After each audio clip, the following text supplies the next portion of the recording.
나사 제트 추진 연구소는 지구의 물 순환을 예의주시하고 있습니다. One of the reasons that we're very concerned about Earth's water cycle is that under conditions of climate change, much of the water cycle appears to be changing and is expected to change further. The greenhouse gases are being increased in the atmosphere. They trap more heat in the Earth's system or in its atmosphere. Warmer air can hold more moisture, and that's increasing amounts of storms and more frequent and extreme cases of storm conditions and precipitating conditions.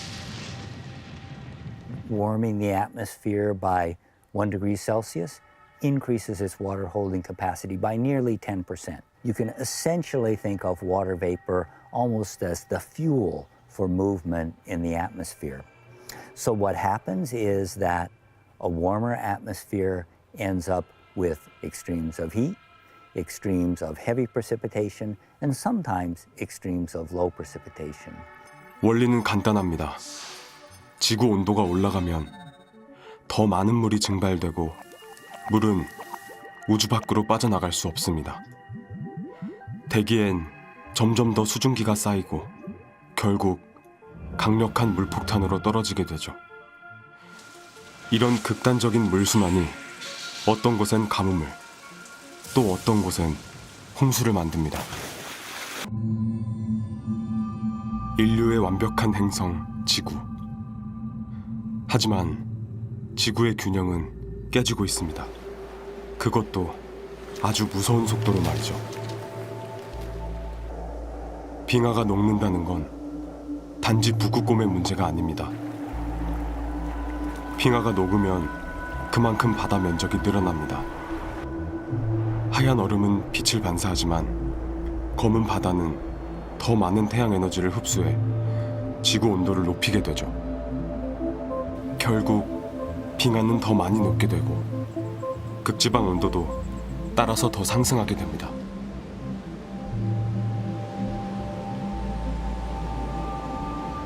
지구가 가열이 되고 있는데 모든 곳이 똑같이 가열이 되는 게 아니라 이 극쪽이 다른 지역에 비해서 한 2배 내지 3배 정도 빠르게 지금 가열이 되고 있습니다. 다시 말해서 이 적도와 극 간에 바로 이 에너지 차이가 적어져 버렸어요. 에너지 차이가 적어진다는 건 지구의 자연 법칙이 무너지는 걸 의미합니다.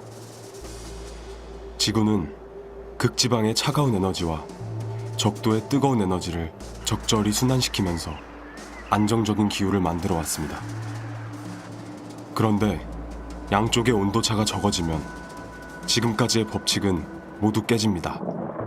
날씨가 변하는 겁니다.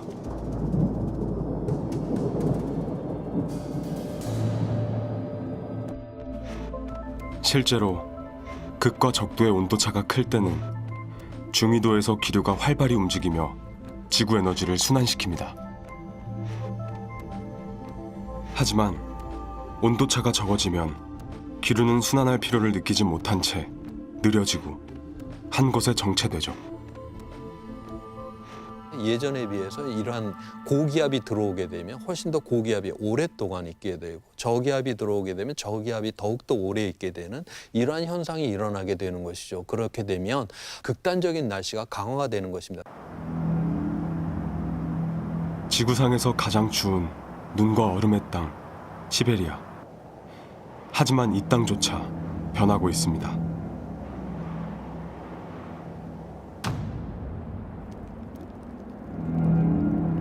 올 여름 시베리아엔 산불이 끊이질 않습니다.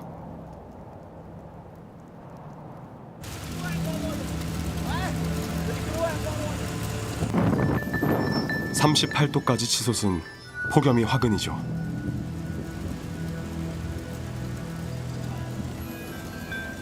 지금까지 거의 한반도 면적이 불에 탔습니다. 솟구친 연기가 수천 킬로미터 넘어 북극까지 퍼질 정도죠.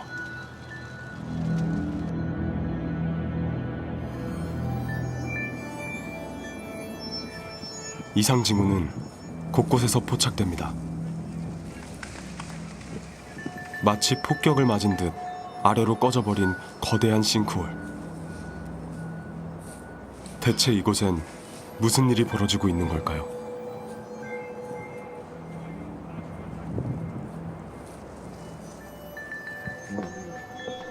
мы люди путевольные, но я могу вот так вот немножко здесь показать, что вот на кристаллы. 시베리아 지표 아래엔 녹지 않는 얼어붙은 땅, 영구 동토층이 있습니다.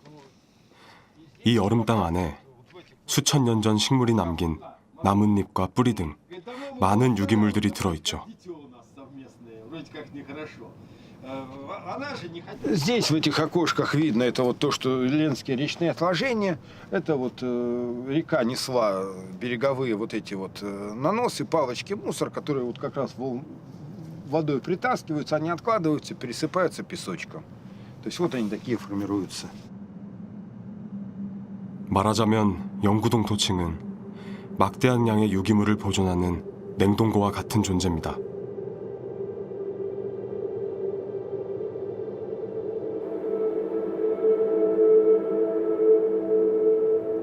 그런데 이 동토의 땅에 변화가 생기고 있습니다.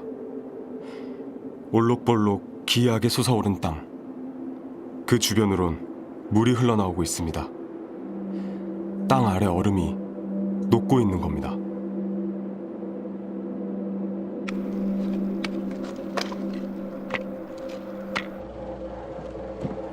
마을 주민들은 지형의 변화가 당혹스럽기만 합니다.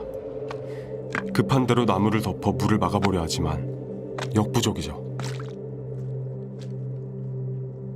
Вода там вечная мерзлота есть. Она миллионы лет там отмораживалась. И это не оттаивает же сама по себе. Вода из земли выходит. Вот когда оттайка идет, она из земли оттаивает, земля немного спадает, и вода выходит наружу.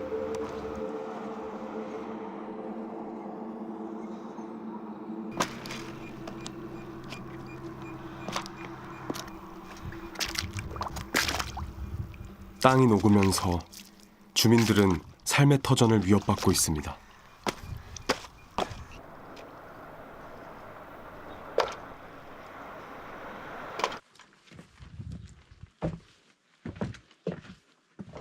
Вот, смотри, это называется терраса, да? И вот уже, вот это, он же дождь есть, легкий, а вот там дом вниз ушел, понимаешь? От тайки. Вниз ушел, даже дверь не открывается, вот смотри. Вот. Еще чуть-чуть пониже сделал, вот пол. Все равно дверь уже начинает не открываться, понимаешь? Потому что еще оттаяло, там дом полностью вниз ушел. 집안이 가라앉으면서 점점 집이 기울어갑니다. Вот. Чуть дом не вышел.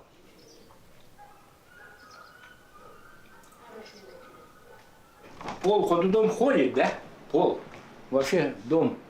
Это когда в тишине трескает все дом. Вдруг. Это каждый раз уходит вниз. Трескает. Не, как будто не трескает, а как-то глухой такой звук. Дом уходит вниз. 기둥은 틀어지고 벽에는 금이 갔습니다. 주민들의 불안감도 커지고 있죠.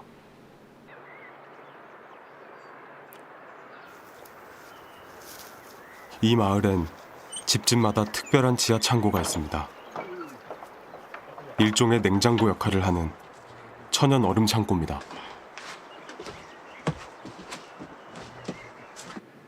Да? Вот такой пример. А это вот талая вода. А вот здесь чуть-чуть копнуть, там уже здесь намерзлота. 최근 들어 바닥이 녹는 속도가 더 빨라지고 있습니다. 그는 이런 현상이 불길하기만 합니다. Мерзлота тает, потому что, иногда бывает очень жаркое лето. Например, в этом году оттайка большая будет большая вода. И сколько субъектов принесет, неизвестно. Вот это. 영원히 녹지 않는다는 영구동토층은 그러나 흘러내리고 있습니다. 과학자들은 영구 동토층의 변화를 예의주시합니다.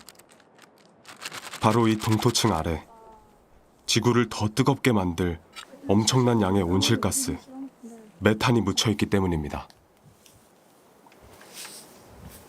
Глубина промерзания снега мало, выдувает весь зимой до 4 метров, скорее всего, глубина промерзания. Естественно, если у нас меняются климатические условия, да, то есть изменение климата, то реагировать, конечно, будет вот этот горизонт в первую очередь. 메탄은 이산화탄소보다 30배나 강력한 온실가스입니다. 동토에서 메탄이 분출되면 지구는 걷잡을 수 없이 뜨거워질 겁니다. 마치 냉동고 전원이 뽑히는 것과 같죠. 메탄이 이제 나오기 시작을 했어요. 그렇게 되게 되면 기온을 올릴 거고, 기온을 올렸으니까 이거는 또 동토지대를 녹일 거고, 또 녹였으니까 또 메탄은 나오고, 또 기온은 높이고, 이러한 자기 증폭적인 이러한 과정들을 이제 이렇게 가게 된다라고 하는 것이죠.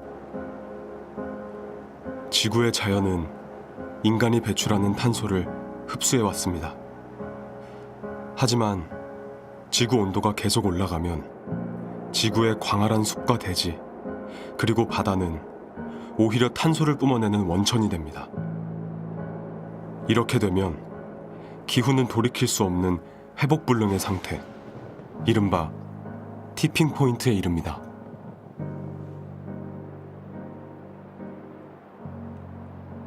One of the tipping points we really need to be able to avoid is a tipping point where ecosystems warm so much that they continue to cause warming even if human emissions of greenhouse gases were to drop to zero. 이때부터는 인간의 노력은 아무 의미가 없어요. 그래서 이런 기후 위기가 우리 눈앞에 본격적으로 이런 티핑 포인트가 일어나기 전에 바로 우리는 기후 위기를 꼭 막아야만 하는 것입니다. So the question is, when do you reach that tipping point where the system is out of your control?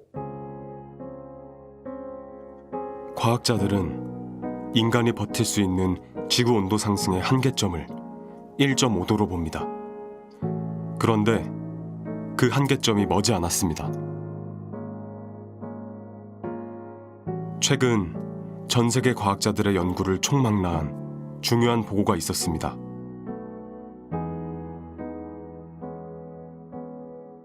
보고서는 21세기 내에 지구 온도가 2도 넘게 계속 상승할 것이며 올해부터 2040년 사이에 1.5도 이상 오를 것이라고 예측했습니다.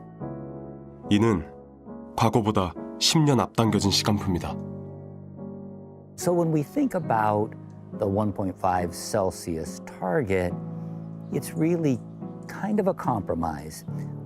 What's the level at which we can avoid the worst impacts, recognizing that we don't have the technical or the political capability to stop warming tomorrow? Some parts of the world have already warmed substantially more than 1.5 Celsius, especially the Arctic, which has been warming at more than twice the pace of the global average.